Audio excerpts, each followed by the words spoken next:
Olá, caros alunos e professores. Aqui é Antônio Carlos, professor da Rede Estadual de Educação do Estado de Minas Gerais. E nesse vídeo eu vou comentar um pouco sobre as atividades propostas no volume 3 do Plano de Estudo Tutorado para a segunda semana do primeiro ano do ensino médio.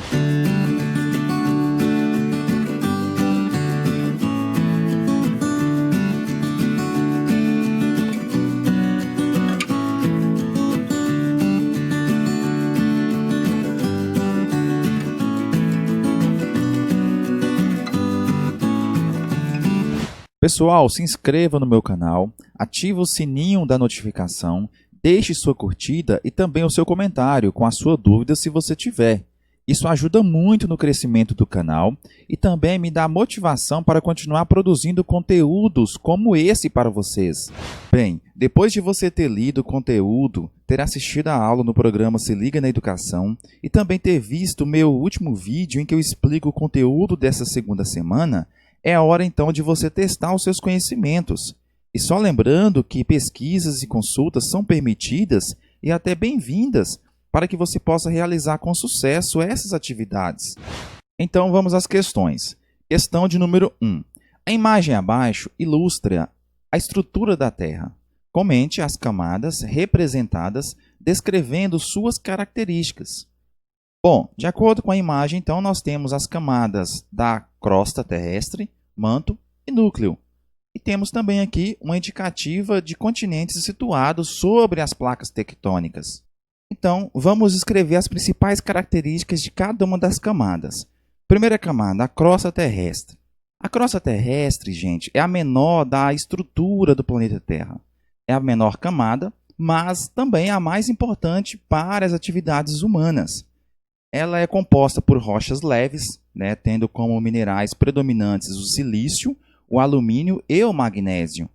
E nas zonas continentais, apresentam uma variação de 20 até 70 km de espessura, medidas que diminuem nas zonas oceânicas, onde varia de 5 até 15 km de espessura. O manto é a camada intermediária da Terra e apresenta profundidades que vão de 30 km abaixo da crosta terrestre até 2.900 km, além de ter, claro, uma temperatura interna que pode chegar até 2.000 graus Celsius, o que propicia o derretimento de rochas, transformando-as em magma. No manto interno, o material ele é mais líquido, haja vista que as temperaturas são maiores. Já no manto externo, o material magmático é mais pastoso. Bom, e o núcleo?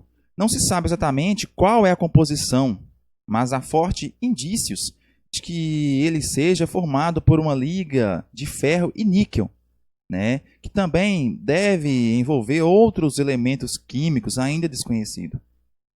O núcleo externo ele encontra-se no estado líquido e já o núcleo interno ele é sólido.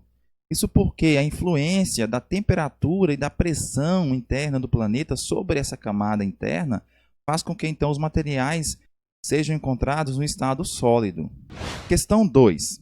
De acordo com o seu processo de formação, as rochas podem ser classificadas em 3 grupos. Cite quais são e explique como são formadas.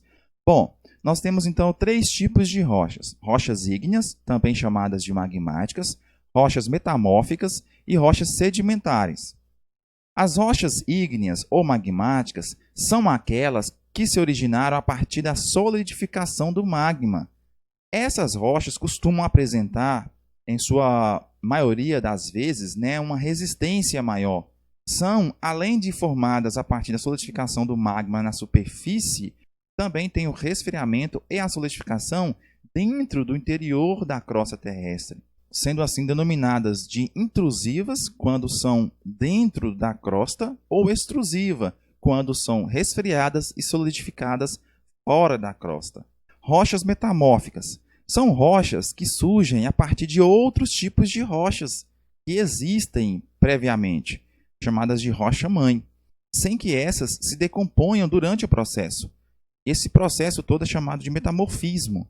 Então, uma rocha magmática ou uma rocha sedimentar pode ser transformada pelo metamorfismo e se transformar em outro tipo de rocha, que nós vamos chamar de rochas metamórficas.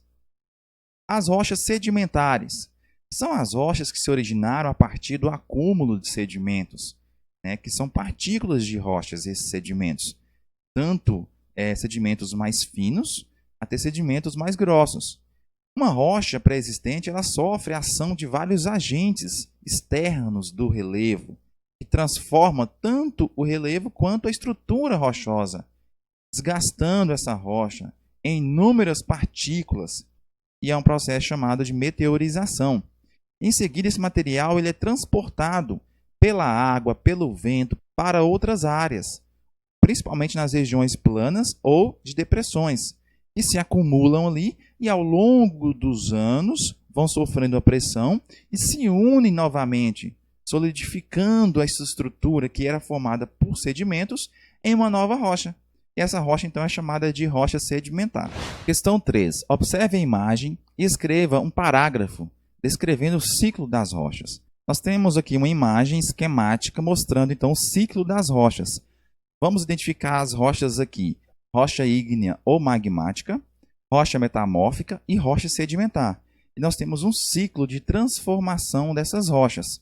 Uma rocha magmática, por exemplo, pode se transformar numa rocha metamórfica, que pode se transformar numa rocha sedimentar, que essa rocha sedimentar pode se transformar numa rocha metamórfica.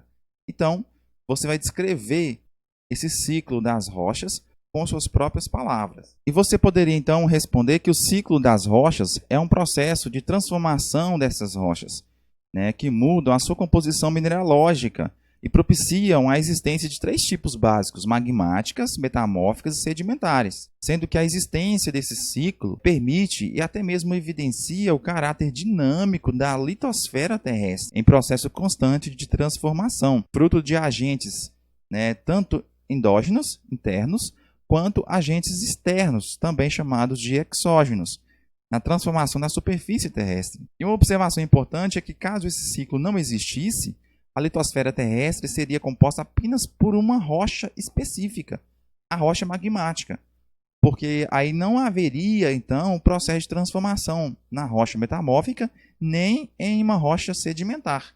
Seria apenas a rocha magmática oriunda da solidificação do magma, né, o que faria com que os geólogos tivessem que realizar outra forma de classificação das rochas.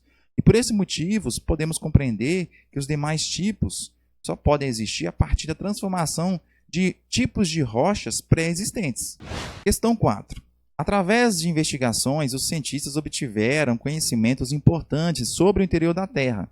A perfuração mais longa chegou a 12 quilômetros abaixo da superfície terrestre. Vários conceitos nos permitem entender e esclarecer melhor a dinâmica do nosso planeta. Pede-se relacione alguns dos termos importantes apresentados no conteúdo. Então, pede-se para você relacionar o que é a litosfera, astenosfera, teoria da deriva continental e teoria das placas tectônicas. Vamos a cada um desses conceitos. O primeiro deles, litosfera. É a camada da Terra que compõe a superfície sólida. Trata-se da mais fina das camadas, sendo considerada uma espécie de casca do mundo. É a camada da Terra que compõe a superfície sólida, que nós chamamos de crosta terrestre. Já a astenosfera é a camada do manto terrestre localizada entre mais ou menos 250 até 600 quilômetros de profundidade, abaixo da crosta. E ela é composta basicamente por materiais semissólidos e até mesmo pastosa, uma vez que nós já estamos falando da camada do manto, com altíssimas temperaturas e poder de fusão dos materiais existentes. Teoria da deriva continental.